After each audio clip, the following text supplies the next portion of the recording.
by having everything in one centralized place, you develop this saleable asset that allows you, if your life changes, you need to get out of the business, you need to move, you want to get acquired by another company, this allows you to do that. And this, I think sometimes we mention exits and people get like, oh, I don't want to this or whatever.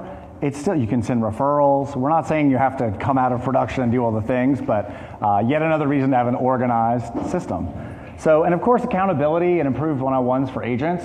I shouldn't really say this, but if you're using Follow Up Boss really well, you can almost do a one-on-one without any preparation. You can pull up the leaderboard, you can pull up the agent goals, really easy to dig in, but this requires training on the front end to get people to do what you want them to do, so then you can then measure that. So that adoption and getting quality input is what's going to feed, getting great reporting. I mentioned the leaderboard, but just having visibility on that, whether it's the deals leaderboard or the activity leaderboard, but we highly recommend that. Also allows for agent balance. If somebody goes on vacation and they're using their Follow Up Boss number, you can step in when they're out, or another team member can step in. We always find that's a great selling point for adoption. It's like, hey, if you use this, there's going to be additional benefits to you. And then, of course, obviously it's great for a client experience. If you are trying to create a consistent client experience, one of the best ways to do it is to build it into a platform where you're not relying on agents to remember to do something. Exactly. Another great way to centralize this is throughout the use of your smart lists and filters. You can establish a workflow that you can give to every single person on your team, so everyone's rowing the boat in the same direction. And it takes that guesswork or making excuses not to call people when you can really build trust in those systems. You cover, oh. We got it. We can keep going. You covered it all? Yeah. Okay. So another great way is not only a seamless experience for your clients, but seamless experience for the people on your team. If everyone's communicating within Follow Up Boss, there's no need to log out, log into a different platform. Everyone can communicate in the same place. So your agents, your transaction coordinators, your lenders, every single person who has user access to this can communicate in such a way that they aren't having to waste time by going out to their email or picking up the phone to call someone. Absolutely. So this is kind of my personal soapbox, and I feel bad sometimes when I say this, but I believe this very strongly. I talk to so many people or hear from so many people that are like, I wish Follow Up Boss did this, or it needs to do this, or when's it going to do this thing? That's fine. They want your feedback. They actually listen to it and iterate on it and build some of the things that people recommend. But it's really, really, really important to use the system for what it does. I hear so many people that are like, well, it doesn't do this, or well, I need it to do this, or I need group texting or mass texting, or I need this thing. And really, it comes down to utilizing the platform for what it does. And you're going to have the most success when you do that. And Follow Up Boss has always said they're a best-in-class CRM that integrates with all the other best-in-class tools so that they all work in tandem. So my annoying little soapbox, but really, and again, they want feedback, but instead of like complaining about what it doesn't do, use it for what it does. Please. I think that's I'll end solid with a please, advice. And that'll be fine. Please. So the best tech stack to optimize your ecosystem. One of the best things about Follow Up Boss is the open API. I was previously with another CRM, and every time we would go to them and say, hey, it would be really great if you could plug in with this CRM or this tool, if you could allow this to connect with it. They would say, oh, that's a really great idea. We're developing that. Make sure while you're here, you go see these guys. The guys in bold should be physically here. I'm sure there's others that are here as well.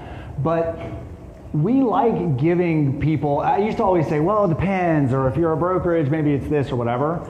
There's always nuance, but again, it's pretty easy for us to confidently say these things work great with Follow Up Boss, and there are pieces that you need. If you're a brokerage, you need a brokerage management tool. If you need a transaction management tool, a lot of great things here. Go talk to them, learn more for yourselves, and a couple of service providers as well that are here, but would love for you guys to stop and link with some of them.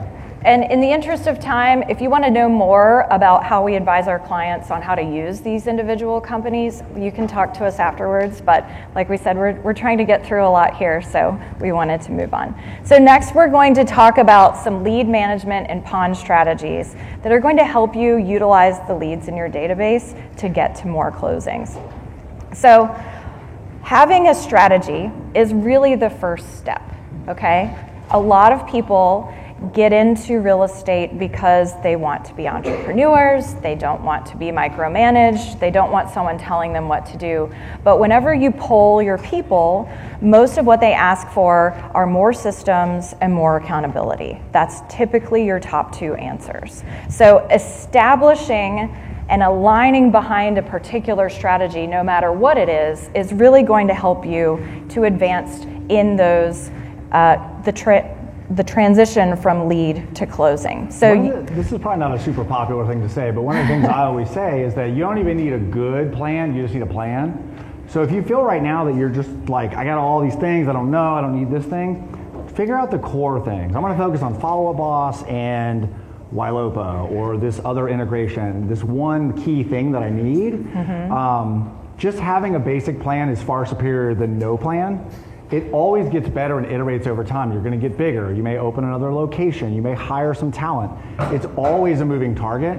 So again, if you don't have this grand, amazing plan yet, here's the good news. Almost nobody does. You know the people that do. But they also didn't start with that grand, amazing plan. They figured it out over time, what worked for them, and built their business and their tech stack and strategy around that. Absolutely. So using your smart lists, and we're going to talk about training a lot, but using your smart lists in such a way that they're numbered and everyone knows I want to work, this is the number one priority for my smart list. This is my second priority, and creating that workflow for them to move through, that creates the guesswork. It doesn't create the guesswork, it removes the guesswork.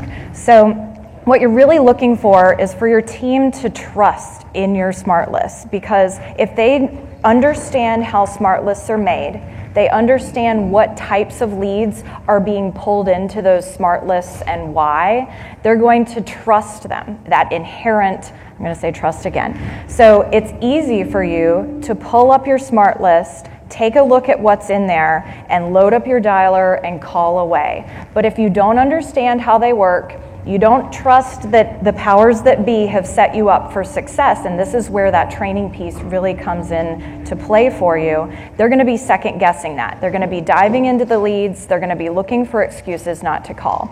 So training frequently. This is not something you're going to want to train on once with your team. You're going to want to have that reiterative training over and over again. Revisit it, even if you're like, I've talked about smart lists 1,000 times. That will build up their trust in your smart list so that they will pull it up and go ahead and dial through. And that's going to save them time, and they will end up booking you more appointments. What do you think that frequency is, Chris? Like if you're not doing this now, what would be a good place to start? I would start by training your team overall and recording that training so it lives in some type of evergreen place for your new agents to come in and visit, and then talk about your specific smart lists in your sales meetings. So you don't have to spend an hour on it every time.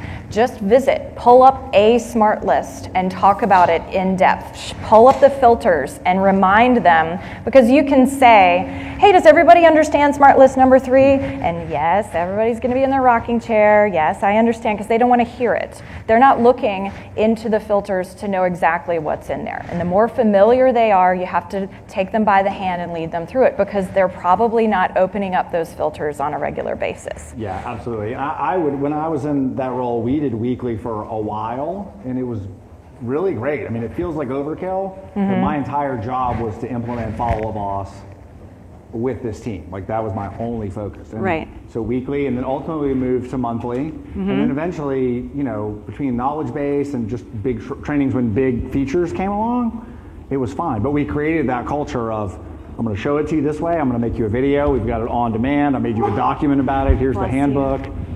So you really got that reiterative training like we mentioned earlier is really where it's at. Exactly. So there's different strategies to use for different leads. You have your ponds, you have round robin, you have first to claim, and then you have your direct assignment. So starting with your ponds, and let me be clear, you don't have to pick one of these strategies. You can use all of these strategies across your team simultaneously. And that's one of the beautiful parts about having Follow Up Boss. So a pond would largely be used for leads that don't have as much of a sense of urgency as something that you would either round robin or directly assign. So those are for your top of funnel leads. They're going to need a little more time to marinate in your database, get people loving on them, to build up that relationship with you. So using your ponds for those top of funnel leads is always very wise. You can assign those to different agents, and you can have as many ponds as you want. So you might have a luxury pond, you might have a listing pond, you might have a first-time home buyer pond. And then you can put the agents who have the skill sets that work well with those types of leads in those particular ponds and be very strategic with them. And next you have your round robin.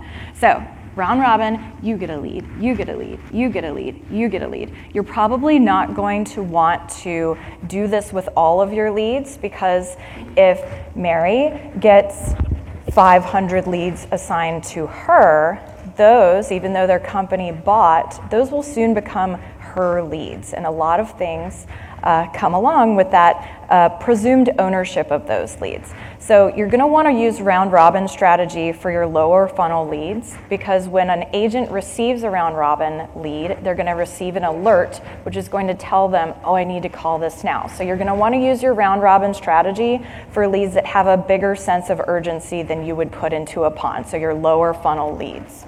And that also goes with first to claim. So first to claim is also a pond scenario, but it instead of alerting one person at a time, it'll alert a group of people and they race to do it. So you're going to want your hunters on your first to claim ponds. You're going to want your more aggressive, I know that they're going to call, I know that they're going to go out and get me some meat to cook for dinner tonight on your first to claim ponds.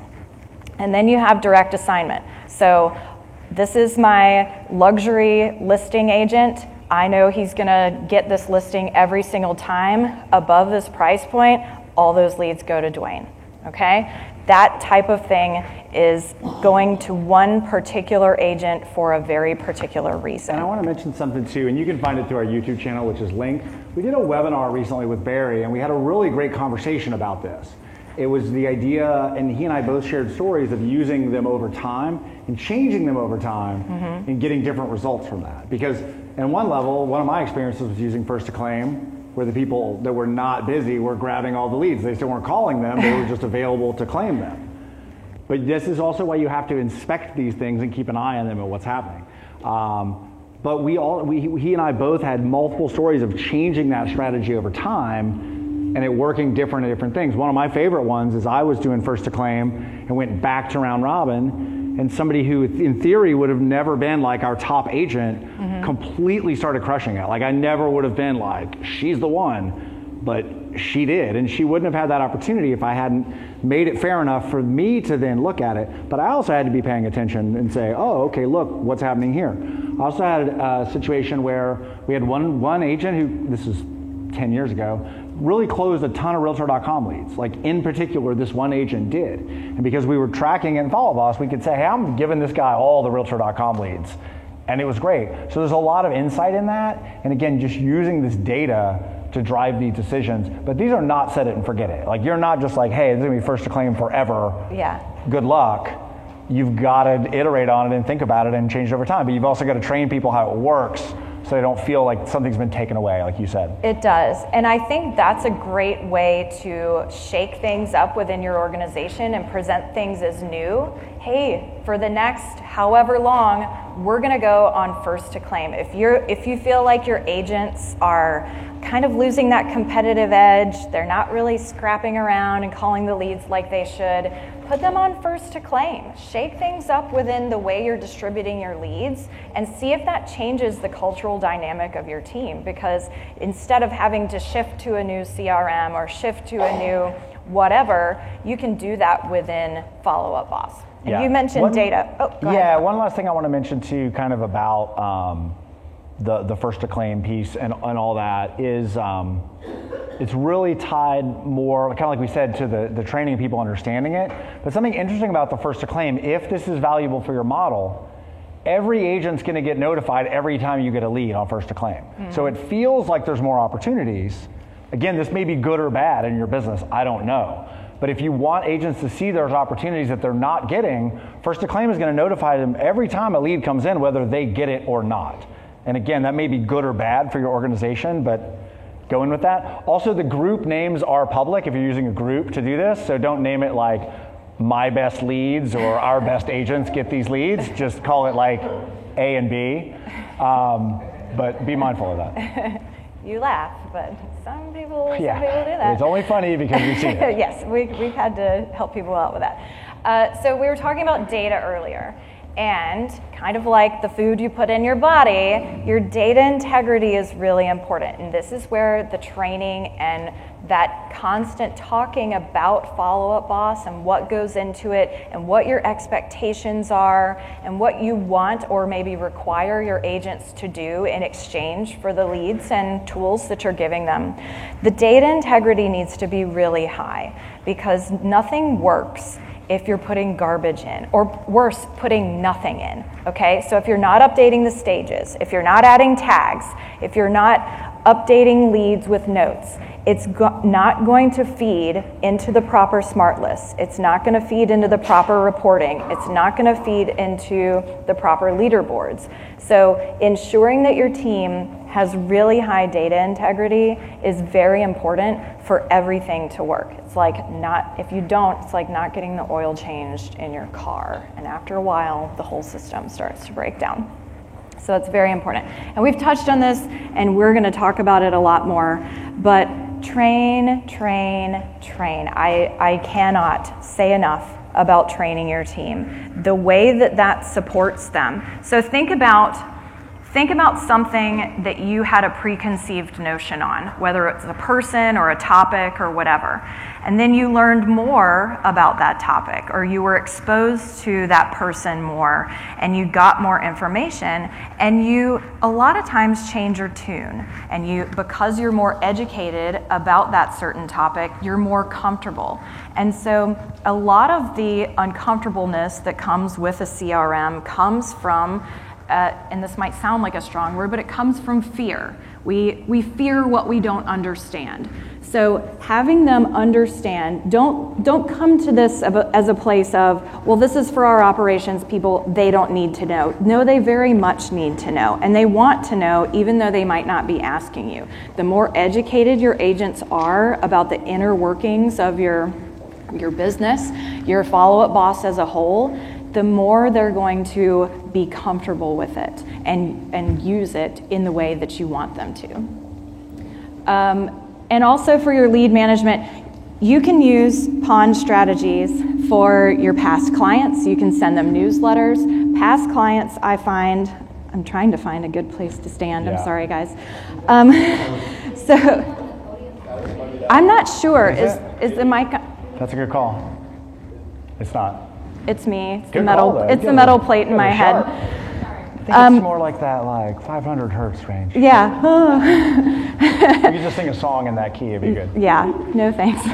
So your past clients are more than likely an underutilized resources for transactions on your team. So setting aside a pond for your past clients to dedicate, I'm going to send my newsletter to them. I'm going to send specific outreach to them for events and promotions and things like that. That's a great use case for a pond. I realize we didn't actually say this, but it's still that segmentation, right? So that in theory is taking your past clients out of your regular smart list. And we like the idea, we're going to get to this into a minute, but really separating that prospecting from the client follow-up or sphere follow-up, really separating those things out. I think all too often they get kind of blended together and we're like, oh, you got to make your calls. And it's like, right, but prospecting calls are different than the guy that closed 30 days ago or different than the people that closed 5 years ago. Yes. And really just segmenting those around that. Like some people will be like, putting past clients in a pond, that's crazy, but maybe not if you just want them to be in a certain segment in a certain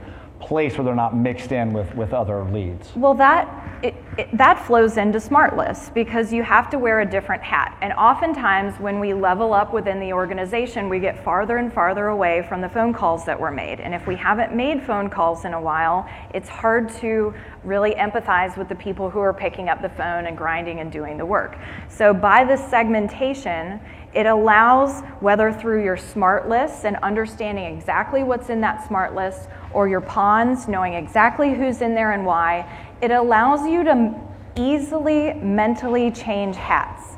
I'm going to put on this hat because it's new leads. They just registered. When I work into this smart list, I'm going to put on this hat and I'm going to speak to them a different way because they've sent in an inquiry. And the more you segment and educate on the segments and what's in them, you're eliminating these little micro decisions that people have to make every day. How do I talk to them? What do I say? If it is ingrained in them, everyone in this pond, I'm going to talk to like this. Everyone in this smart list, this script or this type of conversation works super well. That's going to really help you get the most efficient work out of your team members.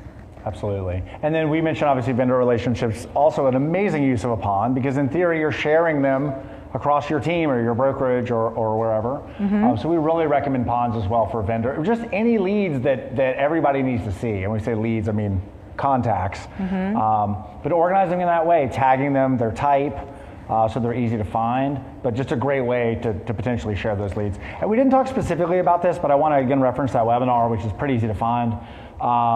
If you just click through the links that we shared. Just again, this idea of continually training around it, continually changing it, but paying attention to what works. The weird dichotomy that we have to avoid is the fact that we can't always just change it either, because then it's people don't listen because they're like, well, they're just going to change it again in 6 months. So you really have to find this kind of happy blend of like, we're going to iterate on this, but we're not going to scare all the agents that it's different every time. Yes. But it is a difficult thing to manage. It's like, a dance. It is a dance for sure. And one more thing about these vendor relationships, if you do have a segmented pond for them, that really helps you at the leadership level from getting these, hey, who do you know who's an appraiser? Hey, I need a plumber. Hey, what's the phone number for this? If everyone's visiting this place to find them, that's going to cut down on your GOTA minutes as well. Absolutely. And can't emphasize that enough, I think. Yes. We're going to tackle Follow Boss and recruiting, which we also have a webinar on that goes into great detail. So again, if we're giving you tools, you want to go learn it, that's awesome. We love it. We're going to do our best to cover a bit of it now. We're going to talk about this for 5 minutes, but we talked about an hour recently. So if you want to dig more, deeper, I can guarantee you anything we casually mentioned during this, we have something on our YouTube page. It is a treasure trove, and we don't get anything for it. It's there to help you. So please utilize that.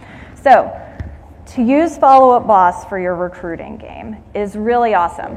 First, and maybe least, you don't have to log in somewhere else to find your recruiting leads. They're going to live in there. You can set up your Follow Up Boss with a pond, with deal boards, with leaderboards, and that can be completely segmented. We were talking about segmenting leads away. We're going to segment this away from your agents because your agent doesn't need to go, oh, great, she's trying to recruit Joey from whichever brokerage. They don't need to know that and be involved in the inner politics of who you're trying to recruit. So by establishing a recruiting pond for your leads, that takes away the visibility from the agents who don't need access to it. So if you have a recruiter, yourself, whoever on your team is doing the recruiting, they would have access. And then everyone else is just blissfully unaware. So it's not going to be countermixed with everything causing confusion. And that goes along with the deal boards that they have access to. We can show you how to move them kind of Kanban style through a pipeline. And having that visibility of your deals is really important. Your recruiting deals is very important because it's one thing to see your agent names that you're trying to recruit in a smart list. If you see a dedicated, kind of like you would have a whiteboard on your wall, that, for whatever reason, psychologically, it urges you to move them to the next step. And you can very easily see, I have this many people who are interested in an appointment. I have this many people who I need to make sure that are going to follow through on this appointment. So that visual cue that it gives you really helps you to move things along, and more importantly, know what's in your pipeline. Because you have your strategy, and we heard this earlier if you were in the earlier sessions, your strategy to recruiting cannot be a reactive one. You can't go, oh no, so-and-so quit, and I am screwed. That's too late. Think about how long it takes to find, onboard, train, and get someone up to where they're producing at a high level. So you need to think about your recruiting strategy like a sports team or a garden. So for your sports people, you're building your bench. You're recruiting your people, you're training them so that one day they can grow up to take the place, or 2 or 3 of them can take the place of the production of one of your higher producing agents. Or your gardeners in the crowd. If you're planting seeds, if you own a nursery and you only have adult plants and you sell them all, you're out of business. You need to have a line of plants in various stages of growth to replace the plants that you're selling on the floor, okay? And it's actually easier, like some of those mentioned, it's easier to do it consistently. Yeah. You still have to do it. It's more the mindset of doing it and the action of doing it, but it's actually easier and certainly much better for your health and vital organs when you're not like, oh my God, somebody just left. It's going to be 3 months before I can get somebody up in their place. You're coming to it from a place of abundance, because the reality is, whether it's for a positive reason, this person can't handle their success. Their family structure can't handle their success. I've seen agents leave because they were too successful, and it sounds crazy, but it does happen. And you also have agents leave that aren't successful at all. So, like I told you earlier, we grew the team that I was on, the brokerage that I was in, from about 50 agents to over 220. And here's what we learned through that fun experiment that was a decade of my life. For every 4 to 5 agents you bring on, one of them is going to do absolutely nothing, and then they're going to leave. Another one is going to be great for culture, and they're going to hang around for a while, and then they're also going to leave.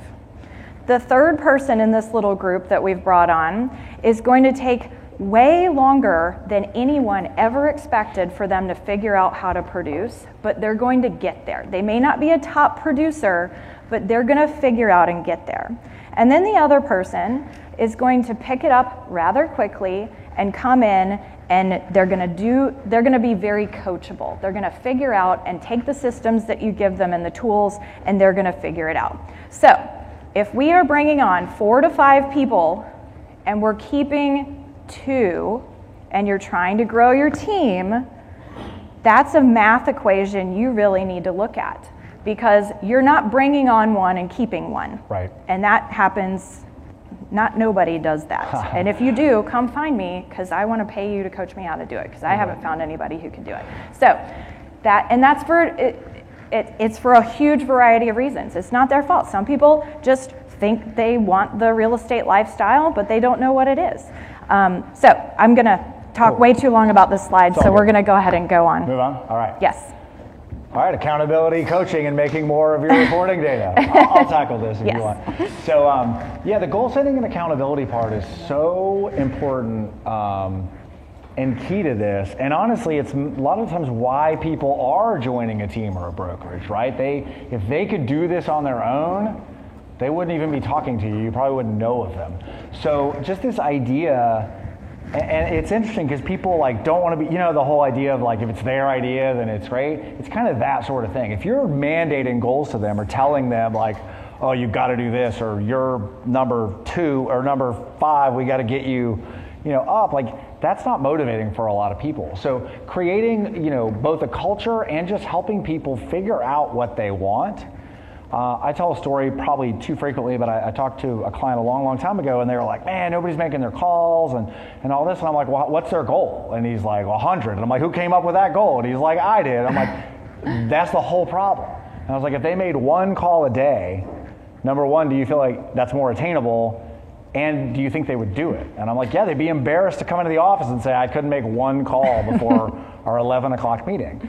So just setting that paradigm, it's always going to go up. You're always, people, I like this, probably very appropriate, but I like to say it's kind of addictive, right? Like people see it work and they're like, oh shit, now I want to make 5 calls because I'm going to get 2 appointments if I do that. So it creates kind of a snowball effect. But I like the idea of really taking it down to an almost silly level if you're really struggling with this, so that there's almost no way to argue it. And then again, keeping them accountable to it. One of the other pieces, I know we'll get into leaderboard specifically, but I'm ready to jump there now. Go ahead. So I'm going to do it. The leaderboard is a fantastic tool in Follow Up Boss. If you're not familiar, under reporting, the reporting tab, if you're an owner or admin, there's a leaderboard. And you can flip to that, and it's a great graphical, point-based representation of people's activity in Follow Up Boss. To Chris's point earlier, it's data. Like you can't argue with it. You can't say like, oh, I didn't log that call in Follow Up Boss. It's like, okay, great. It doesn't count. It's real simple. So, using a tool like that, but something I want to emphasize, I don't know why I'm soapboxy today, but I am apparently. I'm into it. Keep going. If you are in production and you're the top of the leaderboard, I can guarantee you that is not motivating for your team. It's a very delicate thing. I think a lot of us, like achiever people, are like, look at, I made 100 calls and I still have to keep all you crazy people. I'm still trying to prove myself. Look at me, I'm amazing. Their only assumption is that you're just cherry picking all the leads. Period. Like you're not going to win going, look at me, I'm great. Try it for a minute. There's a little button, a circle with a cross through it on the leaderboard. We can exclude certain users. If you have an ISA, don't include them. Nobody wants to be compared to somebody who is getting paid a salary to dial the phone all day. Like it's not motivating. They're not going to do it. No. But again, those individual goals, and again, this should show you how long it was. I used to have a physical folder for each of my agents, but I always had it ready to go. I had their numbers, I had their production, I had their lead sources. I could pull up their Follow Up Boss and go, wow, look, you did great this week, and then this week was not great. What happened? Right. And they'll say, oh, I got busy showing all the people. And I'm like, right, that's how the business works. Like, it's always going to be that way. So maybe we need to adjust that goal or change that so that you can continue to hit your goals and actually sell some houses, which is, obviously what we're here to do. So, but that native, if you haven't used it, that agent goals, it's under reporting agent goals. It's the farthest right tab. Your agents can log in and set their own goals. So something you can encourage them to do. Even if you've never used it, it's pulling in data from Follow Up Boss. So again, that easy button for that one-on-one is just to open up the agent goals. It's going to show deals they have. It's going to show activity they've had, leads they have in a certain stage or deals that they have. They can even set their own personal goals. So if you want to make the 500 margaritas over the course of the summer, you can put that into, or however many books you want to read. So they can add their personal goals. And that might seem silly, but the more personal they can make it, if they can find reasons to use Follow Up Boss for their own personal use, that means they're going to be more likely to use it overall.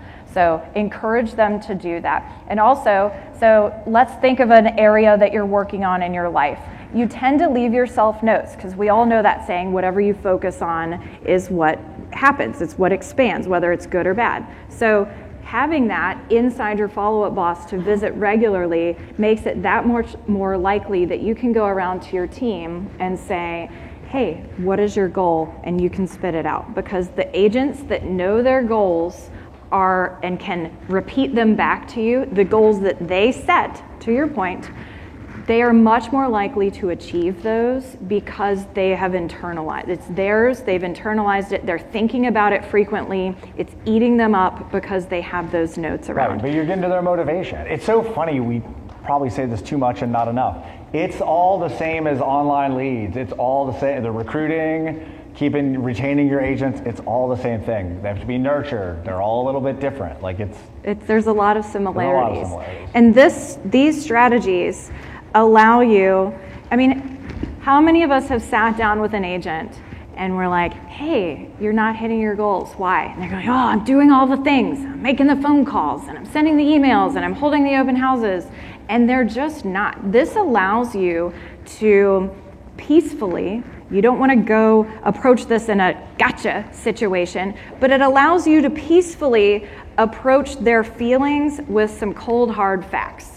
No, you're not making the calls. No, you're not holding those open houses. No, you're not making whatever it is, whatever those drivers of the business that you have. And by showing that to them, whether you have your leaderboard, if you put it up on a screen, it has this great feature where it just kind of slowly scrolls all day. No one wants to be at the bottom of that leaderboard, but it shows them that these are the facts of what happened, because we're all aligned in that if it's not in Follow-Up Boss, it didn't happen. And it motivates them in this subtle way where you don't have to be telling them what to do. It drives them to, our goal with our agents is to get that internal pull of motivation where you don't have to motivate them. Well, and it's that positive motivation. It's rewarding the good work. You should say, look, Jim made 10 calls and he got 2 appointments and he has 2 closings on the books, instead of like, why are you at the bottom? Yes, and it's easier to find and pinpoint those things because it's visible to you too. So it's that constant reminder of, oh wow, Larry set 4 appointments today. We're selling apartments now. Hey, it's fine. I can roll I'm with a it. landlord. I'll roll with it.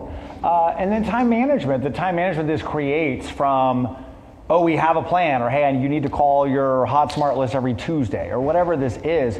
It's almost built-in time management. Like, we don't want agents, it's funny, as much as we say like it's got to be in Follow-Up Boss, we want them to do it, we got to train them every week on it.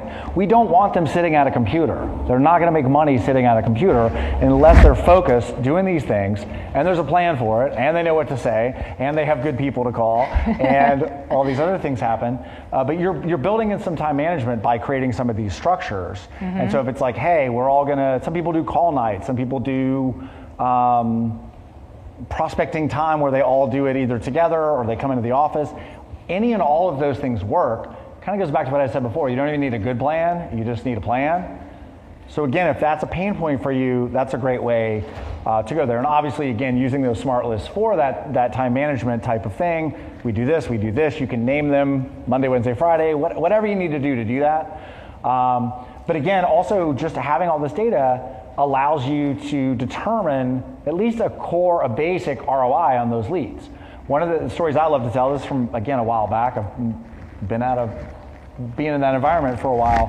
When Zillow came to us that they were doubling their spend back when they just sold zip codes, they were blown away. We actually went fairly up the chain that I knew exactly what leads we got from what zip codes that closed. And literally people were like, what? How did you? And I'm like, I just went to Follow-Up Boss and searched the zip code they came in on and then found people closed. So it was really easy to adjust our spend because I was like, great, we didn't make any money off that zip code. Cool, let's get rid of that one, or let's add this one. Those are all things all the time, not to mention the reverse prospecting when you have things like that coming in. Hey, we just got a new listing in 30022. Yeah. I'm going to send it out to all these people. But if you don't have that data, you can't do it. Or showing, this isn't about listings, but take your Follow-Up Boss to your listing appointments. Pull up and show them. I'm glad you brought that up. These are all the people looking to buy. These are all the people that I have. You can say, we've got the buyers all day long, but pull up your database and show them how it works, and that will be a useful tool. I'm glad you brought that up, and obviously that's not part of this, but we very much, that's so big to say, look, we have a system when somebody calls the sign in front of your house that we know for a fact we're going to call them back. They're not calling your cell phone while you're on an airplane or while you're at a conference. They're calling a system that goes in, and not enough people sell that in their listing appointment. They're like, who cares if I'm on vacation? This call in your house is going to get to an agent straight away. Mm-hmm. So obviously that's a huge one. And if you're a YLOPO user, you've got the buyer heat map, just saying that's exactly what that is. So would you like to take this one? Yes. So similarly to the other systems we're building out, you can also, not only can you manage your recruiting, but you can also manage your transactions. And there's very wonderful companies here. We work very closely with them. And they are in the exhibit hall, most of them, that will help you move your files through to closing. But if you aren't ready for whatever reason for that type of thing, you can set up a system inside your Follow-Up Boss to help you move something from the lead stage to the closing stage. And by having everyone involved, logged in into your follow-up boss, communicating in the same place. It creates this seamless experience. It helps everyone present themselves as everybody knows what's going on at all times. You don't have to say, oh, I need to call Bridget and check on that. I know what's happening because Bridget has updated her notes and I can see them in real time. So everybody does need to be a user. You can use those integrations. CSUD has a great transaction process, open to close, real scale as well. And by communicating on that back end, you allow, because there's such fewer questions and fewer balls dropped with your clients, they're going to be much more likely to use you again because it is a very seamless experience. If there's too many people involved, well, now you have to talk to this person and now you have to talk to that person.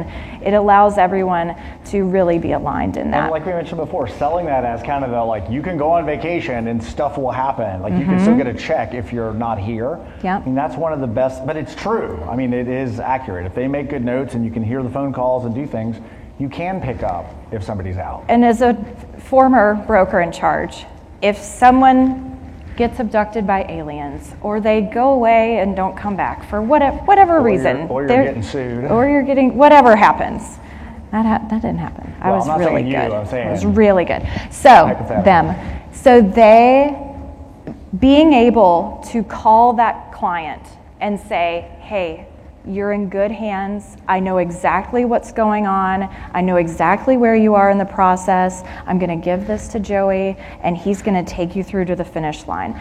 That's reassuring. So if your agent is in the hospital and they can't work for 2 weeks or whatever, that's a problem. And you need to be able to step in and put either yourself or someone else on your team in place to take them to the next step. And that allows you to do that by having everything aligned in there. I've been hearing more and more of that lately. People are like, no, we just went straight into Follow Boss and we got the recording and he never said that. You're like, okay, great. End of story. I mean, wouldn't you rather have that than like a $20,000 lawsuit when you're still in the right?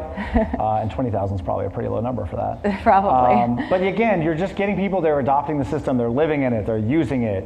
We didn't cover this specifically now, but even in the recruiting, if you're putting co-op agents in there even potentially just to track it, another great source of recruiting. There is no reason not to have all of the people that you want to have in the system. They've just got to be segmented and organized and labeled really well.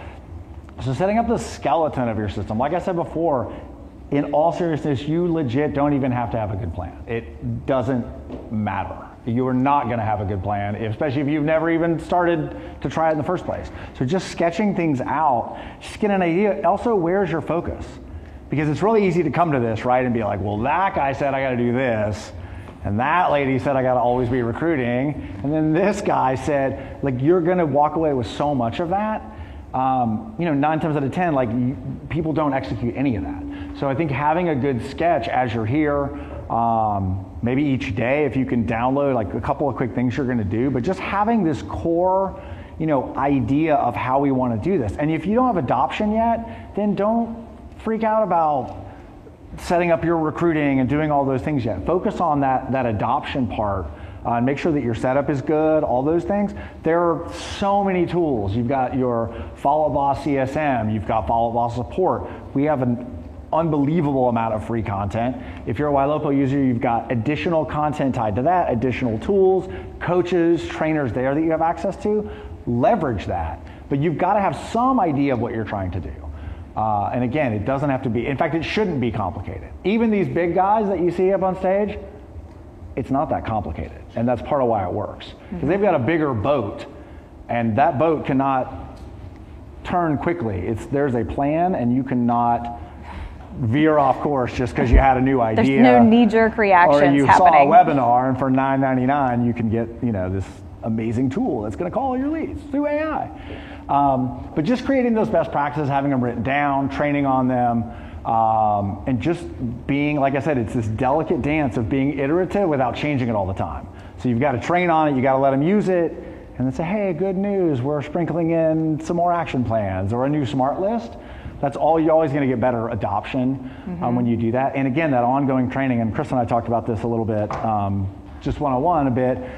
I seriously would show up to our trainings with a piece of paper that said what it is, we would go over it, I would go over it, and then have them open their laptops, do it while I walked around the room, and then it's somewhere on demand after that. And then I'd still call them after and follow up and say, hey, did you clear out that smart list, or did you do that thing? And I think to a lot of people that could feel micromanagey, or like, I'm not gonna babysit these guys.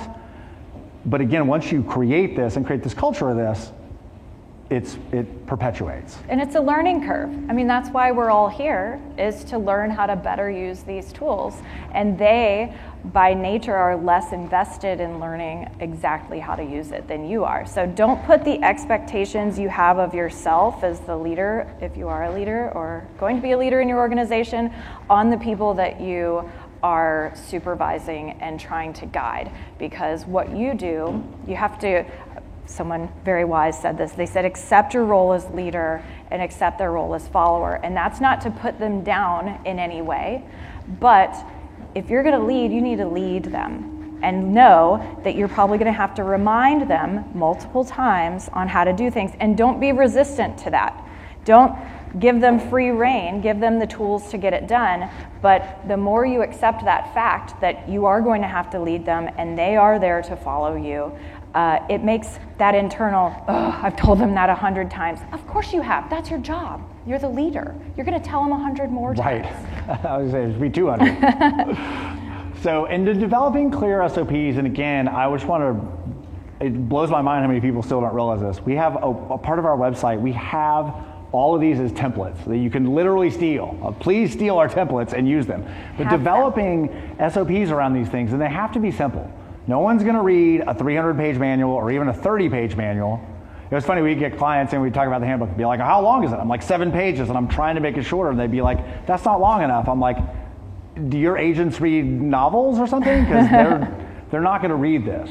So having really simple systems, and again, you also build them over time. So what I did when I was in the role, I created the agent handbook first. You don't start with the operations handbook, you start with the agent version, right, and then drill deeper. It took me probably 3 years of doing it to get a full, good operations manual that did encompass all of the business. Just having really, really simple things. There's so many resources from us, from Follow Boss, from all over, but just developing these really clear SOPs, getting them down, great team trainings. It creates a great culture. People know who to call for what or what they're expected to do. And you're training them to go to find the information before they come to you. And don't sit down with a blank document and go, I'm gonna make my office manual today. Yeah. No, that's not gonna happen. Start with the questions that you're being asked now. Start, when you hear our presentation or any of these, you're like, this sounds like everything, everywhere, all at once, and it's overwhelming. Start with the questions that you're being asked today. Because if Randy comes to me and he's asking me a question, probably other people on my team also have the same question. So I'm gonna answer that question in real time. I'm gonna train my entire team on that answer, and I'm gonna record it as I train the team and put it somewhere so that other agents can come in and revisit that material. So it's a 3-step process, and yes, it takes you a little bit longer to do those things, but you'll be thanking yourself because you're gonna build that library of resources up for them. And pretty soon in your community, you're gonna be known as having really great support and resources for your agents, but you really just have to get started. Which drives retention, and then it drives recruiting, and then it drives production, and then you bleeds keep doing it all over and over again. So adoption, we'll kind of cruise through this a little bit. We got 1 or 2 more slides, and then we'll make sure we share those resources and all that jazz. But adoption really is I don't know what is the word for that? It's like it's the holy grail. Like everyone's looking to get better adoption. How many people in here are thrilled with their agent adoption of Follow Boss? A couple people look good. Awesome, good. You probably spend a lot of time training. We realize how hard this is. And again, through those iterative things and consistency and keeping them in the system. But again, catching people winning, catching people, hey, this guy did a great job. Hey, you made a great note on that in the thing. I just want to give you a shout out today, or whatever that thing is. That's gonna birth more of that. And like we said before, using those systems, having the good integrity and the positive reinforcement. I just can't overstate how much more you're going to win with catching them doing a great job versus like, hey, you didn't do anything. Right, and stay aware of new features. Follow Up Boss emails you, we have it in our newsletter. Staying abreast of new features will speak to different members of your team in different ways. So think about your cell phone. You probably use you're excited about a feature of your cell phone that your partner or spouse couldn't care less about. And that's how it is with Follow Up Boss. Some agents are going to be excited about the leaderboard. Some agents are going to be excited about the smart list. Keep introducing these new things to them, and you're going to find something along the way that they are truly excited about and more eager to use the system. Absolutely. So we just wanted to list out some action items for you guys. Pretty straight ahead. And again, you guys have these slides if you check the QR code, and it's also on the screen we're going to go to next. But we just wanted to build some pretty simple action items for you on some of these. And again, please use some resources. If they're not ours, Google it, you can find more. We literally, if they're not gated by email, like they're just free. Like we want people to run a better business. And so we just love providing these resources and for you guys. Please don't come to a conference like this and take great notes and go home and be energized and then go back to the status quo. Take notes and figure out what it is within those notes, even if it's just your top 3 things, and make a plan to implement them. Even if it takes you a year until the next FubCon to accomplish those things, make a plan to carry out and implement the ideas that you're learning, because it's a waste of your time and money and energy to come to something like this and not make changes. Absolutely. So this is the same QR code that's on the ticket in front of you. So you don't need to scan both. You're welcome to do both. Either, again, takes you to a couple of, a page on our site. We've also got some discounts on there if you're interested in any of our services. We're also giving away, we just rolled out a Follow Up Boss Do-It-Yourself course that we do these setups for people custom, but we just rolled out a system where you can take a course and do it at your own pace. Help you figure out your stages, all the pieces of your system. And we're going to be giving one away if you register for people that join our email newsletter. list. And I guess we don't have a slide that goes to that. But the QR code takes you there. So if you're interested in joining our email list, you'll be entered to win one of those courses. Again, we'd love for you to check out those resources. Really appreciate you guys being here. Chris, you have any closing parting words for people? No, thank you. We appreciate your time. Thank you. If you have questions, we're around.